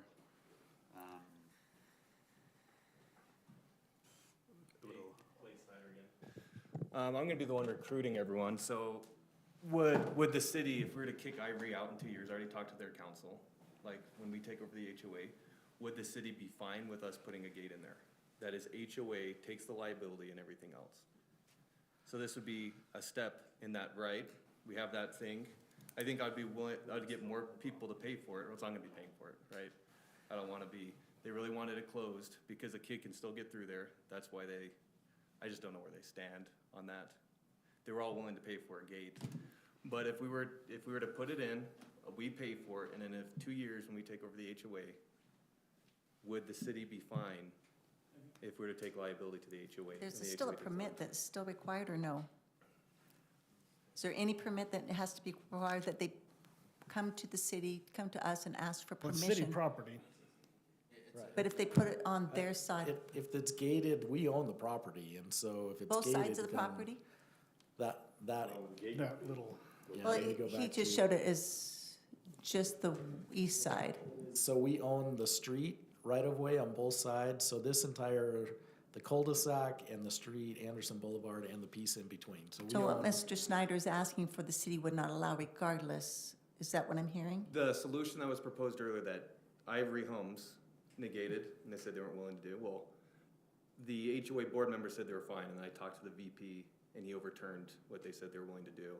But we talked about earlier is that we as the HOA, when that happens in 2 years, when Ivory's out of it, we take over and we would take that land and then give all the easements to the city You would, as the HOA. you I think answer the that. city council would But just put a need to gate on it. reconsider. And thus the liability is on the HOA. I think it's still on the city, is it, am I right?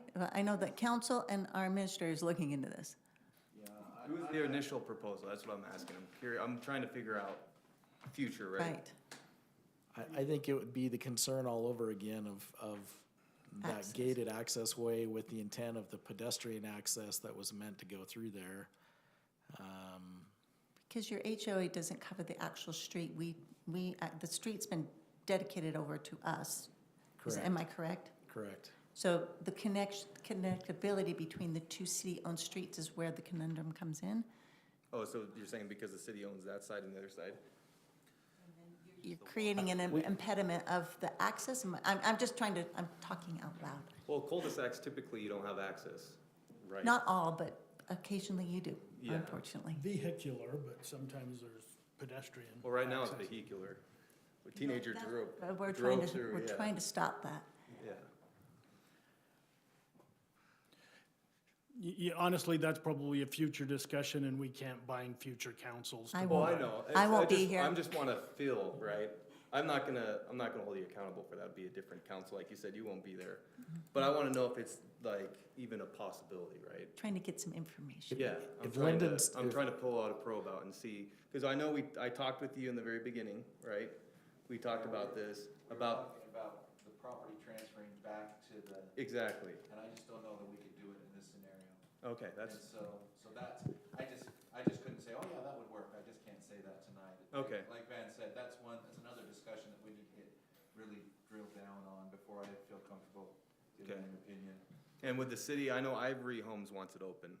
Would the city be against it if we closed it all the way, if we did the same thing? I think there are some real significant concerns with the community layout and that design. I know that was a concern of our planning department, and so. I Okay. think that- Well, the challenge, Can you That's the explain that to vote me, that you to took explain in to them? August. You- challenge you in my can mind vote is, for it. if we authorize a gate there, get it to the proper width and then authorize the gate, and we don't do it anywhere else, de facto, we're saying we recognize the risk there. We recognize the potential for damage there. And in essence, we're pre-committing to be responsible for something that may happen. And I think if, I don't know, I'm not on the jury, but I'm just saying, the question that would come to my mind is, well, why did you do it here and not anywhere else? You obviously knew that there was a higher risk. That's what concerns me. And I'll just say. Whether we allow them to put in a gate or we put in a gate, doesn't matter.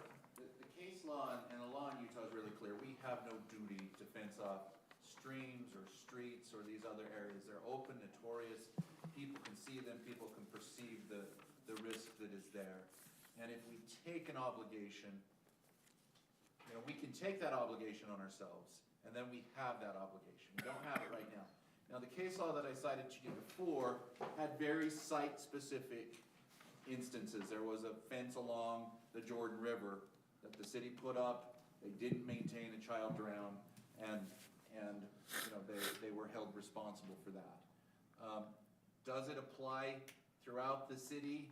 Did the court say, hey, you recognize that streams next to parks are dangerous, so you put a fence in this park, therefore you have to put them in every park? I'm not sure that the case law has gone that far, but honestly, I've not looked at that question. I just looked at site-specific. So, we would need to look at that a little bit closer, Mike. So if the HOA owned the land and we closed it off, what'd be wrong with that? And Ivory's out of it. From the construction world that I live in, there's a reason why you have easements, and that's to get access to utilities to do the repairs. That will come. Well, it'd be a surface mount, like he said, easy to remove. Surface mount, there's two options. There's a surface mount, which is easy to Right. just take out that, pull it away, and then the sleeve one. But if you're to close it off with a wrought iron fence, we pay for it, HOA land, what would be wrong with that? That's a thing. Besides we're just Ivory saying not we're- liking it. That's a 2 years down the road question. Okay. We can't answer. So you're partway through taking a vote, Mayor. All right, so what about Councilmember Hoyt's suggestion to move to approve the fencing but with the caveat that it would be on the, at the At zero. expense of, without the city. Are you making that motion, Jake? Yeah, I'd like to make a motion. Unless there's anything else, Dara, I don't want to cut you off from speaking your piece. I'd like to move to approve the fencing at approximately 550 North Anderson Boulevard and request the city financially participate in the fencing cost in the amount of $0. I will second that. All right, we have a motion by Councilmember Hoyt, seconded by Councilmember Broderick. All in favor? Aye. Opposed? No. All right. Thank you, Mr. Snyder. Thank you, staff, for, researching that. Such Spent a lot good of time on this information issue, and trying to think out of the box with that a little bit. Okay, we also now are ready to move forward on to agenda item number 9. This is a public hearing, updating our ordinances, development manual. I'll move to open a public hearing. Thank you. Okay. All right, we have a motion and a second. All in favor? Aye. Okay, we are now in a public hearing. So this is a change in our land development policies, standard specifications, and drawings manual. It's a long title. This is a booklet that contains a lot of direction, guidance, rules, standards that developers need to use in the city and follow. This is updating a situation where Lindon would be responsible for the maintenance and repair of a public water line, including fire hydrants and any associated connections there if it's on private property and it's looped. So you would connect at one spot, loop around a building, and then come back into a main. That looped connection would be public. In the past, when we've just had a single lateral that shot straight off from a main line and serviced a building, that lateral has been private. But the act of looping that, I don't know if I can explain everything about that, but. So what we're looking at here is there are still certain circumstances where we'll still use a lateral because it just works best for the developer, and that will still be private. But there are certain circumstances where to meet fire flow, especially with some of our bigger buildings that we're developing down on 700 North, where to get the right pressure, the line needs to be looped. And when a line is looped, it creates a situation where if it's being repaired by a private party, if they don't do it right, it's going to allow contaminants to get into our whole system. So whenever a line gets looped, we want that to be a public line that only the city repairs. With laterals, we can just shut off our main, we can do the repairs, then we can flush everything out the other end and prevent our system from getting contaminated. So that's the basis of why we want any looped system to be public. And where we will use these loop systems on private land is really for the benefit of the developer. You know, it's to get their fire flows the right way. We're gonna go in and we're gonna take care of that pipe and any repairs and any damages, but we're gonna take that burden to make sure our whole system stays solid and good. But we think that the developers should take the responsibility of repairing any surface that's disrupted during those repairs. So we're kind of sharing the costs. And our code right now does say, hey, if you've got a looped line, it's a public line, you can't access it. But we need to amend this to make it clear to the developers that when we're putting in a looped line that benefits your property, so it's gonna go on private property, we'll take care of the infrastructure, but you need to take care of replacing the surface improvements. And that's what this amendment is doing. And this is only dealing with culinary or secondary water. This is not sewer, correct? This is not sewer, that's right. And then second is, do we anticipate it outside of a development, like we were talking about on 700 North, or, I mean, not on smaller lots? No, those lots will all be served with laterals. And when we have a residential subdivision coming in, we'll put all of those lines in the streets that will be public anyway. Okay. It's only in those developments where, for whatever reason, the developer needs those higher fire flow pressures, or they want to keep their roadways private, and you know, then it would be their responsibility anyway to repair their roads. But so I was going to say, by way of review, the city has the right and the necessity to go in if it's not on city property. Right. Make the repairs for the reasons you stated, but once the repairs are made, backfilled and everything, the developer is responsible for putting down the asphalt, putting down any landscaping, sod, whatever it might be. Right.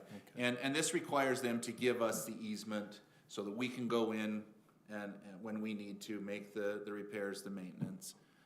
But it just clarifies, hey, we're going to take care of the pipe, you need to take care of the surface.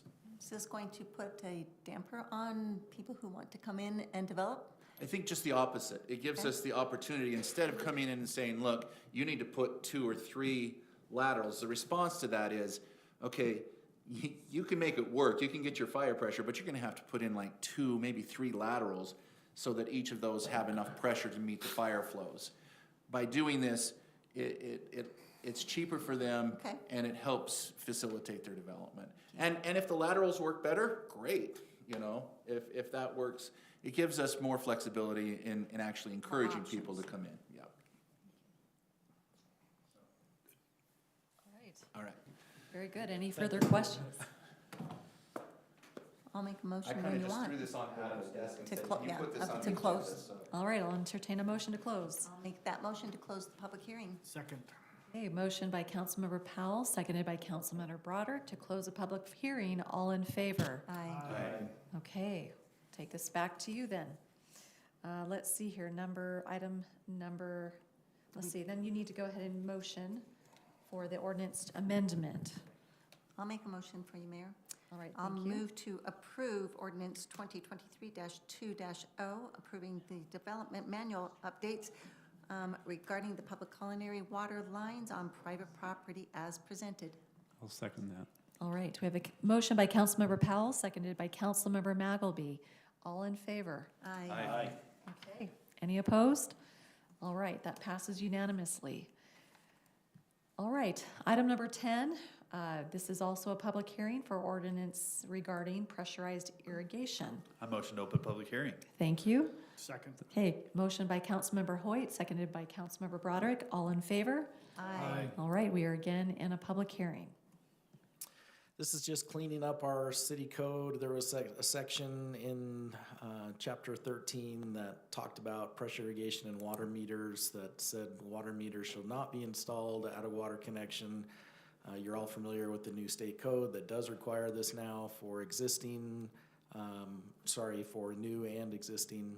And so this is just tweaking that so that meters shall be installed at each pressure irrigation connection. Thank you for always doing the highlights in red. Thank you. You're welcome. These weren't very long, either one of them, but Yeah. still, it's Helps- nice to cut right helps to the find it. chase. Chase, public comment, buddy? No, sir. Okay. I'll motion to close the public hearing. I'll second that. Motion by Councilmember Hoyt, seconded by Councilmember Vanchery. All in favor to close the public hearing? Aye. All right, back to you, council. All right, Darrell, your turn. I'll make a Take a motion stab. to accept the ordinance 2023-3-0 as presented. Dash R. Oh, is it dash R? No, it's dash O. This is O. This is number 10. This is an ordinance. Dash O.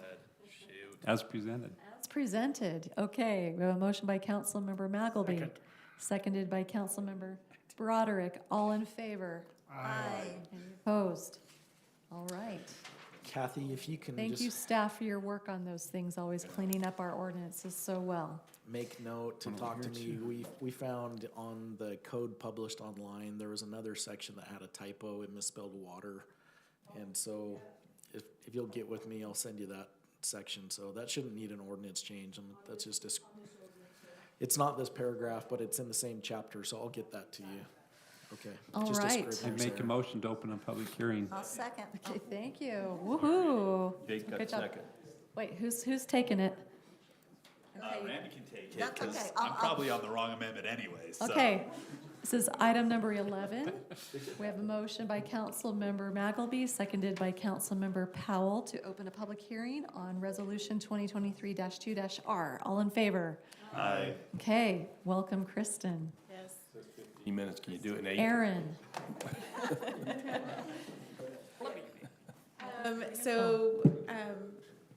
Mike has proposed that we change the fee schedule to reflect that we are waiving impact fees for accessory apartments.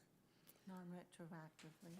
So, and this would be for, we've already done that because the state law mandated it for internal ones, accessory dwelling units, and we're now doing it for detached accessory dwelling units. And we don't approve a lot of those, but we do about one a year, and so that would be about a $2,000 a year waiver of impact fees on a detached unit.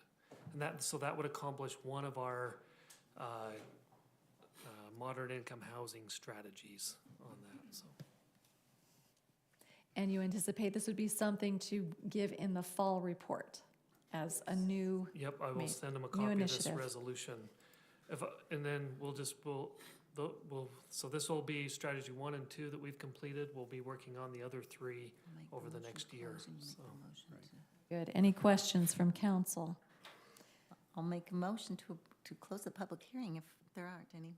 I'll second. Okay, motion by Councilmember Powell, seconded by Councilmember Magalby. All in favor? Aye. Okay, we are back to you. Notice that that was the exact reverse of the, of the public hearing. All right, council, any other questions or comments regarding this Ready to resolution? make a motion. All right. I move to approve Resolution 2023-2-R, approving the amendment to the fiscal year 2023 fee schedule regarding removal of accessory dwelling unit impact fees as presented. All right, we have a motion. I'll second.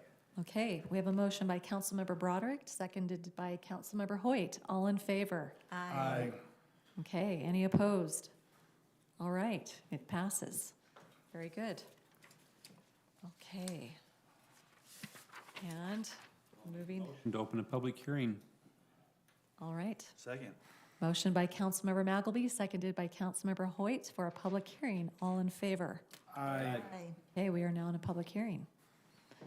So I have a list of budget amendments proposed, and then there's an attachment that has a list of notes explaining the budget amendments. It's just, you know, some of the expenses, like snow removal because of weather. There's, when we put the numbers in for the secondary water meter project, we hadn't gone to bid yet, so we weren't sure how much was going to be service and how much was going to be supplies, and so we're correcting that. With the inflation increasing, interest rates have increased, so our interest rate revenue has gone up. So are there any questions? Help me to understand. I'm sorry, I'm probably not seeing this clearly, but you show, well, am I looking at the same one? This is the notes part, so. Okay, the notes part. Yeah. In the beginning, Page 49. you show interest earnings. Yes. I think the budget was 65,000 and you show 1,180,000. Yes. That seems impressive, but I just maybe explain that, have we had that much float? I mean, wow, 1,180,000. So we, so last month we had, I think about 70,000 just in that month in interest in the general fund. Wow. Like I said. Hard to complain about it- that. With inflation, the interest rates have gone from like close to 1% to 4%. Well, it doesn't take long then, does it? Yeah. Okay. So on this note number 2, is this the breakdown of those? Yes. So that's across all the funds. I just didn't get that far, I apologize. That's fine. Any other points of clarification for council that you have questions about?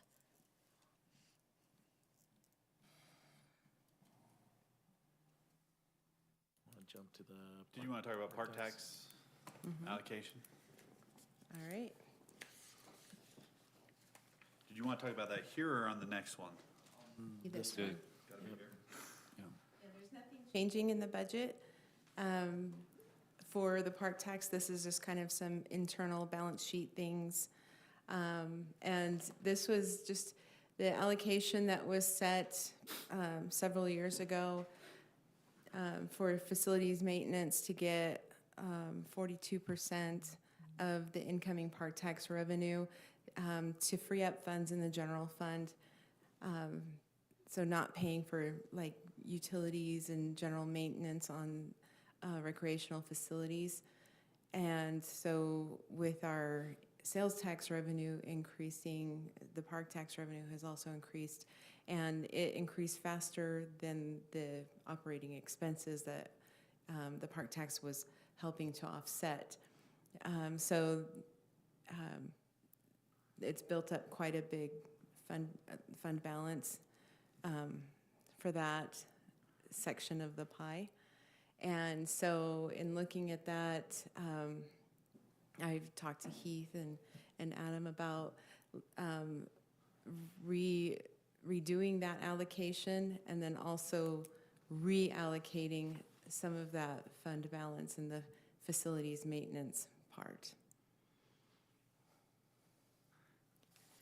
So going from 42% down to 32%. Mhm. However, dollar to dollar amount, we're fairly similar to what we were 3-4 years ago when we set that number. Am I understanding that correctly? For the expenses, For the offset of the expenses, yeah. right, because Because the revenue has has gone. grown significantly. Yeah. Okay. But I'm correct in saying that even though we've decreased it 10%, the dollar spending on facilities maintenance is similar to what it's been in, say, 3 years ago. I'm trying to decide So- that on your question on the before and after box. On facilities maintenance, before would be 435 and after it'll be 135. That's the balance, so that's taking 300,000 out of the balance. So that's kind of like a fund balance just for that little part of the pie. And then we would be reallocating it to the aquatic center, so it would be going from negative 170,000 to 29,000. So it's just kind of reallocating what's already in those balances. Just different silos that you're Right. putting them in, basically. Is that what it is? Yep, so different but I- envelopes. I may have interrupted your question, Jake, for his answer. Yeah, I need Could to be go. correct, I just can't find that. So, looking at the facilities maintenance, it has gone up some. If you look at the financial report, I think it's page 3 of that memo, yeah. So you can see that it has increased some, and then kind of decreased, because there's some maintenance things that are, we do a little bit more maintenance, like in 2022 fiscal year. But then that can just show you like the comparisons between 3 different years. Does that answer your question, Jake? Yeah, I think so. So let me make sure I'm understanding correctly. So not only are we changing the allocation, that rather than 42% of these revenues are going to facility maintenance, we will now do 32%. There is also a balance sheet item that we are transferring a one-time fund balance Right, to a different. Right. I guess my question is, why was that fund balance not spent on facilities maintenance? Why was it building up? Because we had determined like what maintenance items would be covered by park tax. So like with utilities, all of the city bill is covered by park tax, like water, sewer for like the vet hall or the community center. All of the water at the parks, any of the city utilities is covered 100% by park tax. The electric and gas is covered 50-50. So if it's like for the community center, the recreation fund would cover half of it, and then park tax would cover half of it. With the pool chemicals, the park tax covers 100% of it. And so just looking at things like that. And then with general maintenance, like at the vet hall, then that's usually covered by park tax. And then so like a boiler at the pool or at the community center, it's just kind of like, what do we feel like taking it out of park tax this time or taking it out of recreation fund? And Jake, I remember, I have vivid memory of Councilmember Bean having a very big, strong opinion, making sure a lot was O&M, and that we were trying to figure out with the park tax where we could plug it in the heaviest, and it seems like maybe we've equalized out and figured out where things need to go and find better buckets or silos for each of these different expenditures, I guess.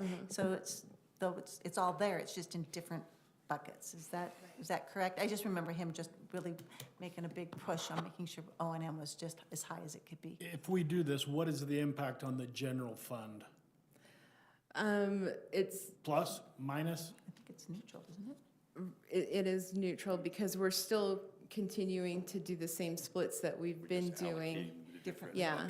Yeah, different buckets, different silos. I speak personally, but I think I speak for the group, you can't imagine how appreciative we are of this being put into easy to understand terms and that you're capable of answering anything we throw at you. Now, you might be making it up, but. You do a good job of it. To help Jake see if we can answer his question, so I found a balance sheet here similar to this from 2016-17 when we made an adjustment. Can I show that to you really quick? Yeah, please. So this is an adjustment of the park tax that we made. So for facilities maintenance, for instance, is there any of this that you can pair over and say, here's where we were in 2016 compared to where we are now? Okay, so there's the brown line, go 2 lines above that to the total facilities maintenance. Right there? Yeah. And so that's where we were in 2017, yeah. So we were taking 179,000 of the revenues and putting them towards offsetting facility maintenance expenses. Right, and then that year, like, I think it said 215,000 in revenue, and so there was extra 36,000 going into, to the envelope to stay there until it's For needed. future needs. Right. So then compared to today. Right. The proposal. So I mean, Heath and I have looked to see, what things can we use the park tax for with O&M, but still having the recreation fund or the general fund paying for some of the things. So, so we haven't had 100% of the operating costs or the facility maintenance coming out of park tax. And I'll be honest, I'm very hesitant to ever do that if we're close to a year where it's up for election. Sure. If it didn't pass, we would be reallocating a lot of general fund monies to try to make that happen. So I don't know that I agree with your answer to Van's question. In my mind, the original idea was, hey, it was 400,000 or 500,000 of park tax money. Let's put 42,000 to offset the operating. Let's see, what was the expense? We were putting 42% to offsetting these costs that were then going to the general fund to be subsidized because Parks and Rec is losing money. We were then saying, okay, we're going to take park tax and offset those. Now, by decreasing that to 32%, in my mind, that increases the general fund expenses because now the general fund will cover that loss. But there's not a loss. It's just been building up fund balance because it hasn't all been getting used. So the expenses all being equal, decreasing that 32% just means that there's less left over to go into the envelope. So does 32% cover ongoing, or is this something that has to be tweaked later? It's very close. So. In my mind, though, you had some of those that were 50-50. Say the electricity over at the community center. Okay, the community center loses money, always. And so it's offset by the general fund. We were paying 50% with park tax. We could have paid 100%. And then we wouldn't have built up a fund balance. In my mind, why would we not have just said, hey, we've allocated 42%. As much as 42% comes in, even though it continues to increase every year, let's pay as much as we can to those. In my mind, we kept that number pegged, and even though the expenses, well, I guess we maybe went up with expenses, even though we could have done more, we've just put that into a bank account, right? Rather than offsetting more costs, therefore saving money in the general fund. Right? That is correct. That we've been putting money in that bucket instead of using it and saving the general fund.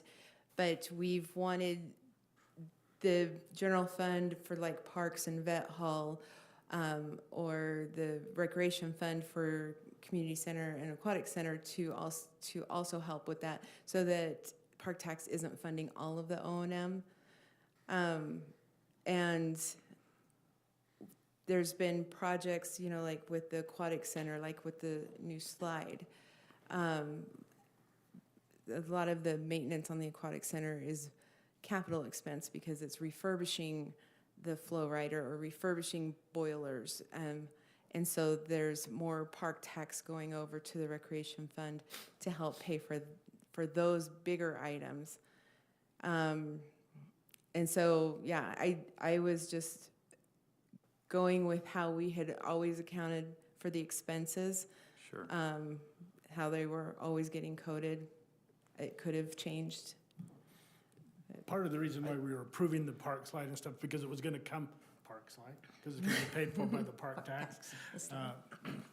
And that was kind of the reason why we were approving that, is Right. because it would be a park funding mechanism, Right. so. I think when we first started doing this years ago, and the picture has changed. I mean, originally, we thought we would get, I think, 300,000, Right. 350,000 a year. We're at 900 and some thousand. And so Right, yes. if the council wants to use park tax to pay for some of that stuff, I think that's at your direction. We will do that. I am a little bit concerned when questions come at renewal if I think what we're doing now is trying to broaden what we use that tax for, and so that we have projects that we can say the park tax helped get these 15 things done in the last 5 years. If the only thing we were able to bring forward is say it paid the electric bill at all of our aquatics facilities, and that's it. I mean, there's Not tantalizing to the there is a voters. value to putting it towards other projects and using general fund to help cover some of those costs and. I think we just need to recognize it as a tool that we have. I think if we wanted to, if the general fund was suffering, we're saying, hey, the decision is between raising taxes or, to cover all of our expenses. Well, we do have this opportunity that we could apply more to facilities maintenance. And I think, when it first was approved, we were in different times than we are now, for sure. I think, I mean, the city is flourishing, is doing extremely well. We're thriving. And because of that, we're able to cut that number down by 10% and still put the same amount, which is great. I think that's a great thing. And so I appreciate you taking the time to help me wrap my head around it. I think I understand it, and I think I'm fine with it. Maybe I don't think I understood it. I understood. In my mind, we should have just kept whatever 42% was. We should have kept offsetting OM costs. And have no fund balance in each of these colors, basically. Just in the facilities management. Right. Aquatic center, we have a balance basically on each of these for other things though, correct? So the balances listed on the before is like where we would end up without the reallocation. So technically those negative balances would come out of the unreserved contingency. I just like keeping track of where that contingency is being used. But yeah, we could have said, oh, we got extra that revenue. 435,000 could have been put toward operating costs, which would have saved the general fund, which, We haven't been in that need in the last 10 years. Is it oversimplifying to suggest if the dollar amounts are pretty much the same, the reason went from 42 to 32% is just, we're just talking a number that's a percentage of a larger. So it's the income. percentage of revenue. So it's not the percentage of operating expenses that we're paying, it's the percentage of the revenue that's being Yeah, that's what I'm allocated to saying. that If we're collecting envelope. far more in park tax than we have been expected to, then that Right. number, if the Right. two are equal, it's just gonna be a smaller percentage than the 42% that was Yeah. a larger, the same number of a smaller revenue amount. Yeah. Does that make sense? Yeah. In accounting, we do same as last year until you evaluate something and go, oh, maybe we shouldn't be doing the same as last year. And so a lot of those operating expenses were getting coded with the splits and everything because that's how we were doing it, and that's why the balance got built up. So. Would you prefer as a council that we try to target no balance or a smaller balance there? Well, one of the, I know Heath isn't here, but I know one of the things he likes to do is to somewhat carry a balance so that we could do those bigger ticket items for the community to show something cool and exciting, right? And he To- has right. requested that less of it go to O&M so that he can showboat more projects for, say, this is what the park tax is doing instead of, it's paying some bills. Yeah, and I think all along since we started this back 10 years ago, it's always been up for discussion, somewhat fluid. I know some council members have done a great job of saying, let's make sure that we really are bringing some benefit to the bottom line in some meaningful ways. So I would imagine this can be evaluated time over time. And then definitely. these percentages, I think this is the fourth or fifth time that I can tell that we've changed. we've this adjusted. allocation. So it's not a hard fixed percentage in my, right. Right. I think it's great. I mean, what a blessing that we have this much money in this account. It's maybe a larger philosophical view. Like this fund has grown so much. We could have had 400,000 more in our general fund. An idea I had this last week is, man, we continue to raise utilities. What if we did a one-time donation, one-time transfer into the utility, so it doesn't need to be a 10% increase this year? Run that through Juan's calculations so that, I mean, I hear that pretty regularly from residents. Wow, my utilities continue to go up. And I know that those should run on their own. They should be their own business. But when we have so much money in other areas, sales tax so high, a one-time endowment so that it doesn't have to be a 10% increase every year for the next 5 years, I think we ought to be able to consider that. I think we ought to be able to be open to that. I could be open to that, but I honestly, and with it being an election year and this coming up again, I think it would be devastating to our park tax to go that far, to make that big of an endowment for your. And I'm not saying it needs to come from here. It can. Let's approve this the way it is. But knowing that we have that amount of money, I mean, even if I'm curious to run that through Juan's scenario, that leave this here, that this don't have it be park tax, have it just be general fund. If we put a one-time endowment of 250,000 into that sewer, is it the sewer that keeps going up or stormwater? I think it's stormwater. That's 10%. Sewer. We throw that in there, a one-time. What does that do? Does it only have to increase 3% on our residents for the next 5 years? I'd be willing to look at that. I just don't think that. We have the option to do that. We have the With our ability. general fund, with the rainy day that we have. Yeah, philosophically, I mean, yeah, we do. But I'm gonna, let's show the most bang for the buck. And we have a fund balance in our general fund that if you're talking 250,000, that could be coming out of there as well. And so I agree, and I think you could reallocate projects. You're allocating a road project or whatever else, a park improvement that's general fund. And so there's multiple ways for us to do that. I would like to, I'm in the weeds, I recognize that. I would like to look at that. Okay. I would like to, as we go through this budgeting process, to not have to have such high increases if there is a one-time endowment that we could put in, a one-time deposit. Aside from this, I would love to look at that this year's budget, and I recognize that I'm already late to the party with that suggestion. But something that I thought of the other day came from Daryl's comment. I know that was brought up during our budget retreat.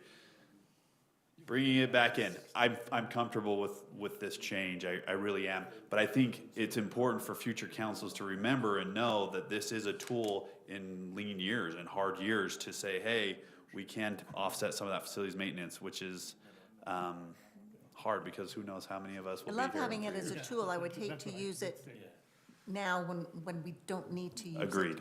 100% agreed. And in an election year on top of that, so. Absolutely. Yes, right now the general fund has a very healthy fund balance. We actually got written up for having too much fund balance in the last fiscal year. So we can definitely look into that without needing, yeah. Yep, I agree. Okay. Right, very good. Pull me out of the weeds. Okay. Let's go. Let's go. We are. If If everyone's okay, I'll move to get out of the, I move that we close the public hearing. Okay, motion by Councilmember Vanchery, seconded by Councilmember Magleby to close the public hearing on item number 12. All in favor? I'd like to the you, motion if Council. I could. Yes. If we don't have anything more to say. Any further discussion? I'll make a motion then to move to approve Resolution 2023-R, approving the fiscal year 2022-23 budget amendment as Kristen presented it to us. I'll second that. All right, we have a motion by Councilmember Powell, seconded by Councilmember Magleby. All in favor? Aye. Aye. Any opposed? All right, it The passed. three, I meant the three in there. So Okay. Kathy knows what I meant. Okay, we know what you meant. All right, it passes unanimously. Thank you so much. All right. This brings us to our last agenda item, number 13, which is just a review and action of the park tax renewal. And we've already been kind of on that discussion a little bit, so take it away, Adam. So this is just an initiation. If you're interested in renewing the park tax, we have to notify Utah County, and they have the option each year to put essentially a park tax countywide on the ballot. We are required to give them notice that we're interested in knowing if they are going to do that or not. And they have a certain number of days to respond back to us. I don't expect that that would be the case. Most of the cities in Utah County have done this on their own.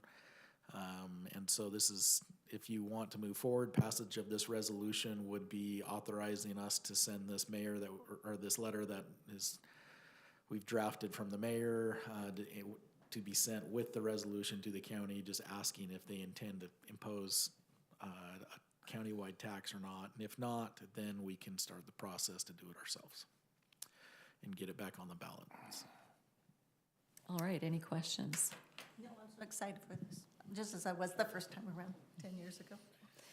And one of the things too, just keep in mind, if we move forward this on the ballot, we could use the good words of the council as elected officials to broadcast to the community why we feel this is important and a real value to the community. So I can sit here and remember the night that we tried to come up with the acronym for that, as we sat and could not figure out how to make it say park. And somebody said, just make it be a C, not a K. And it was like, it's like a V8 moment. Or called theirs a rap tax, I think. This is CARE. CARE, what's it? Like Salt Lake County, they have the RAP and the ZAP tax, and Mayor Acerson used to say those were terrible acronyms for a tax. You're rapping or zapping? Yeah. Yep. Would you vote so we can zap you? All right, any further questions on this resolution to send to the county? No. If not, I'd entertain a motion. I will make a motion. I move to approve Resolution 2023-4-R, initiating the park tax renewal process as presented. I'll second that. Okay, motion by Councilmember Broderick, seconded by Councilmember Powell. All in favor? Aye. Okay, any opposed? All right, we are To adjourn.